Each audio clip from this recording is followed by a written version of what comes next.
The day has arrived. We get to start on the city. What? Yes, that's right. I told you a couple episodes ago that this would be the episode we start on the Central Business District, or Elysian City, or City of Elysian City. You tell me.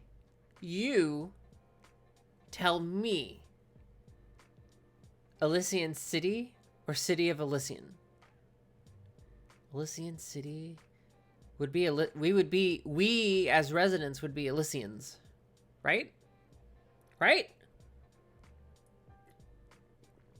Anyway, what we're doing right now on screen is we are currently trying to figure out how big this is going to actually be. And this part, I feel very strongly, being an American should be a grid. I don't have American pride, but I mean, maybe I'm indifferent. And here's what we settled on for the moment is this little grid. It is surrounded by 4-lane roads. Now, some of this I can tell you is going to change because, like all things, all cities are natural, or all cities are living, breathing objects that we create, that we build in our built environment. But this part that we're working on is certainly taking shape. This is how it's going to look, at least the taller buildings. And this is an exercise I do often when I am sculpting a skyline. Is I don't just plop things. These are very deliberate choices that we're about to make in this episode that have a ripple effect throughout the rest of the series.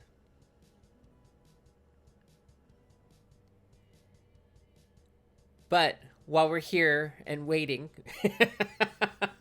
thanks for being here. Thanks for being awesome. Thank you for the likes, the subscribes, and supporting on Patreon or over on Twitch. Yes, you can still sub to me on Twitch, although I'm not streaming there, but you can get emotes. Anyway, of course I'm not streaming anywhere. Will I stream? Let's revisit this topic. Possibly. I'm getting a little inkling of an itch to do it. The problem is when. So, I've been around for a couple of years. I just subscribed to Imperial Jedi for 60 months in a row over on Twitch today. That's a car loan length of time.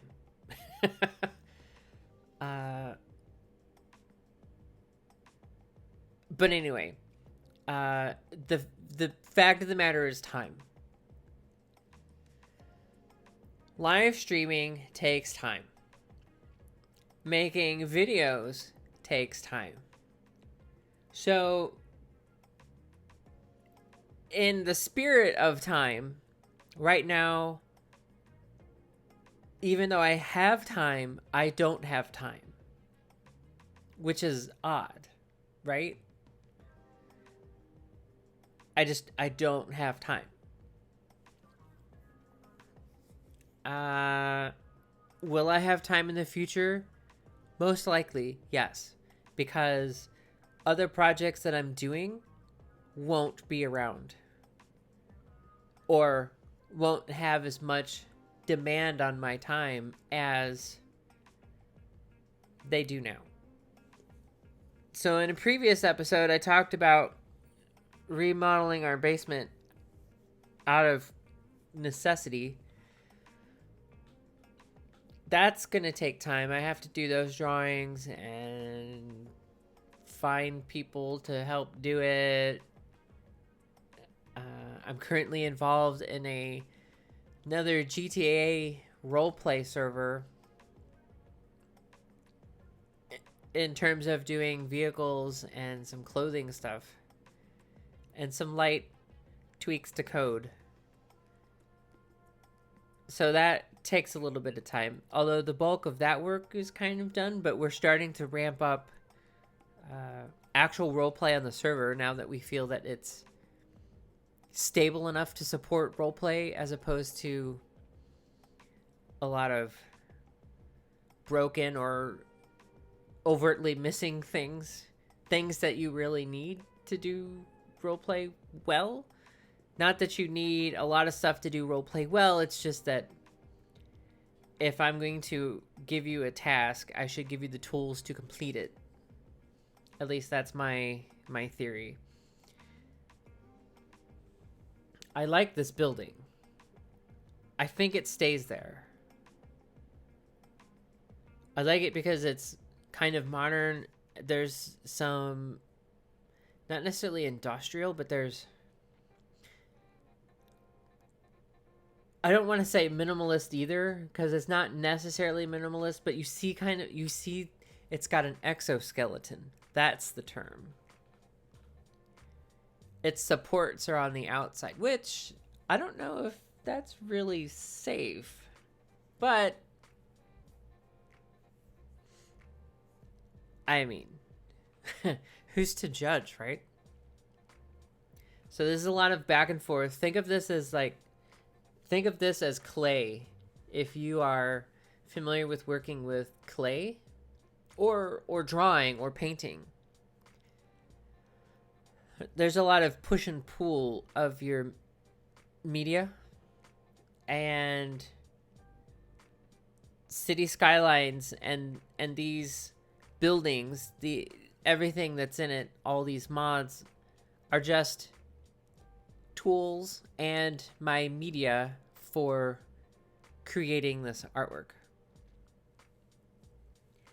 If I recall, someone was working on a way to 3D print your map. That would be awesome.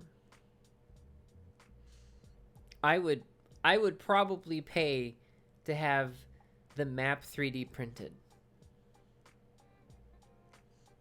I'm not sure how hard that would be to convert it. I'm sure that it would take the model data from the map and put it into your 3D printer stuff and then print it.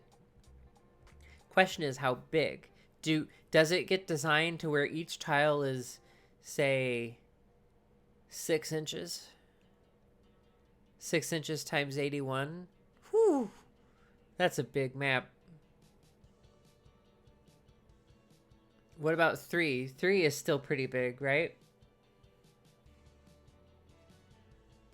I mean, it's technically half of 6 by 81. You'd want it to fit, like, I mean, I guess you could hang it, but you'd want it to fit on a tabletop and not take up the whole table, yeah? At least that would be my first thought.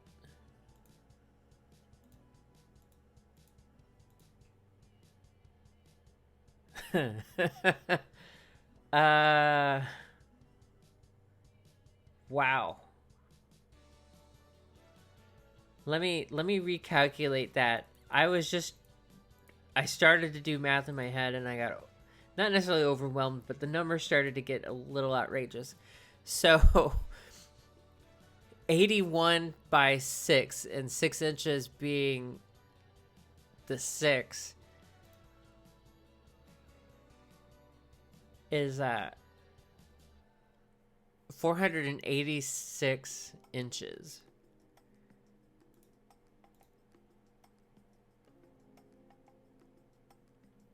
That's pretty big. I mean, at that point, we'd have to use one of those house 3D printers, yeah? Anyway, well, I would say that you would you'd probably be looking for 20 inches by 20 inches when it's done. Maybe 30 by 30. 30 by 30 is a pretty decent size for a wall if you're hanging it on a wall. But you could probably design it to where each tile kind of snaps into each other, where, you know, there's like it's like puzzle pieces on the bottom side, so you don't necessarily see the puzzle pieces, you know, those joints, but that would be really cool. I would probably be in on that. So a part of the financial district or central business district, we also have to have people living here, right? So I'm looking for ways to provide residents in the vicinity. I know there's a lot of towns that do have a lot of residents downtown residences.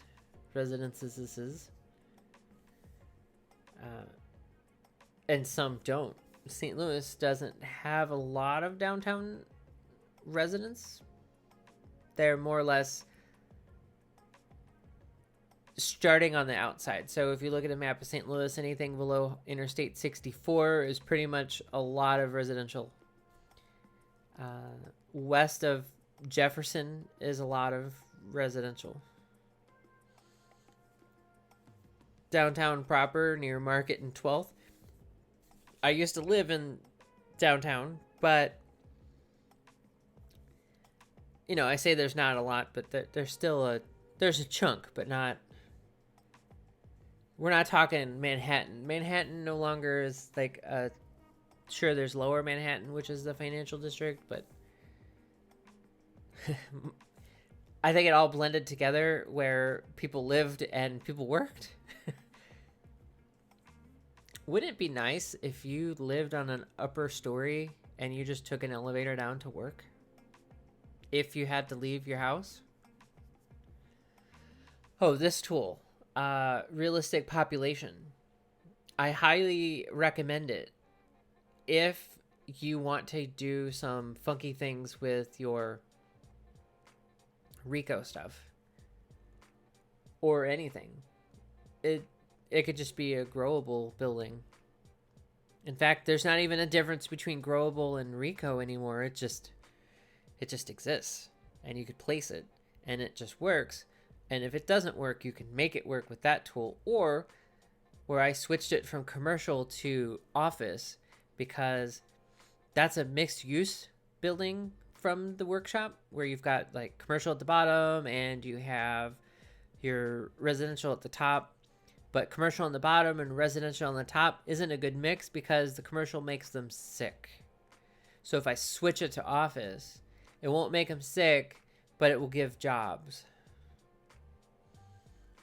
But I could put other commercial to help the balance. If you look at the RCI indicator, I don't have any demand for offices. They'll work there because that's where there's a job. I just don't have any demand. But I do have demand for commercial, and somewhere in here is going to be a bunch of commercial, whether I use the little service blocks to make commercial. And in this, what we're looking at is a hospital. I'm making these office buildings into a hospital. There will still be jobs here. So there's demand for people to show up to these buildings, but I am going to put the hospital service block in the buildings, or at least one of these buildings. And that is my major regional hospital. It's not necessarily main hospital, but a big regional hospital. Like if you really need extensive surgery, you're probably coming here. If you have major trauma, you're definitely coming here. I don't know if I have the video of adding it, but I did put in a helicopter pad. And here's some cinematics, and I will catch you guys in the next episode. Until then, be awesome, be amazing, and if you liked it, like, and if you're new here, hit subscribe, and feel free to support me on Patreon. Until next time, stay badass.